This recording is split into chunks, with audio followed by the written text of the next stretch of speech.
Қайырлы күн, менің каналыма қош келіпсіздер. Сіздермен Жансұлу. Бүгін сіздермен өте дәмді әрі әп-әдемі болып шығатын осындай сүзбелі печеньенің рецептімен толықтай бөлісетін боламын. Видеоны соңына дейін қарауларыңызды сұраймын. Ең алдымен ыдысымызға електен өткізіп ұнымызды саламыз.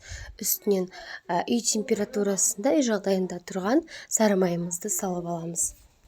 Үстіне шекерімізді саламыз, кішкентай қасықпен қопсықышымызды саламыз. Қопсықыш салған жерім түспей қалыпты. Бір үлкен қасықпен қаймақ саламыз. Қаймақтың проценті маңызды емес. Енді соны жақсылап осылай илеп аламыз. Үстінен жұмыртқамызды, бір дана жұмыртқамызды қосып, қамыр илеп аламыз.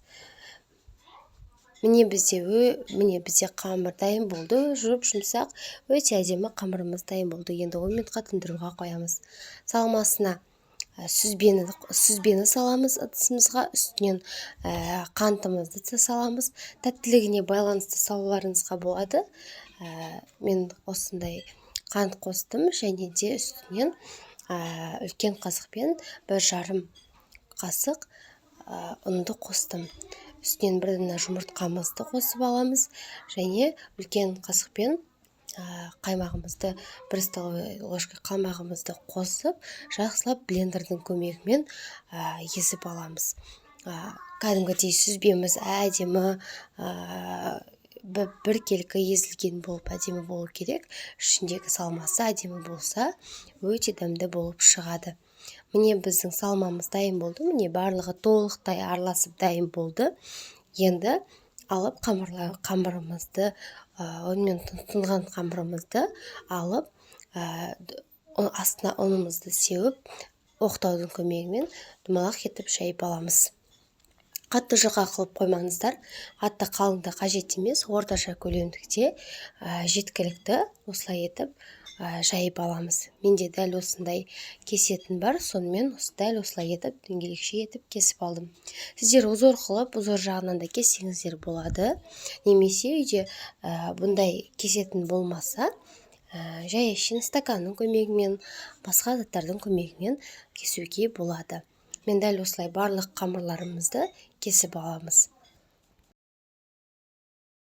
Қамырларымызды кесіп жайғастырып шығамыз. Енді осының үстінен салмасын салып аламыз. Кішкентай қасықпен толтырмай, дәл ортаңғы көлеміне салсаңыздар жеткілікті болады.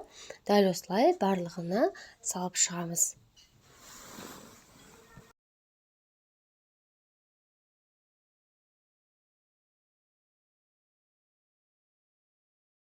Барлық қамырларымызға дәл осылай етіп салып шықтым. Енді дәл осы видеодағындай бүгіп аламыз.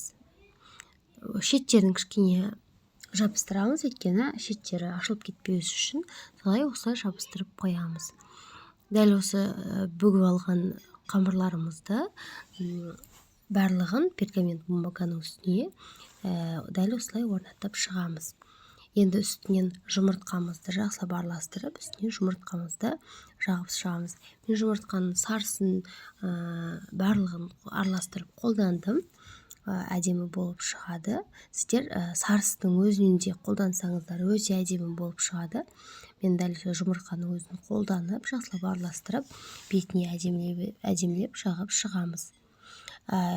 Міне біздің сотникелерімізді 180 градуста қызып тұрған пеште 30-35 минутта пісіріп аламыз.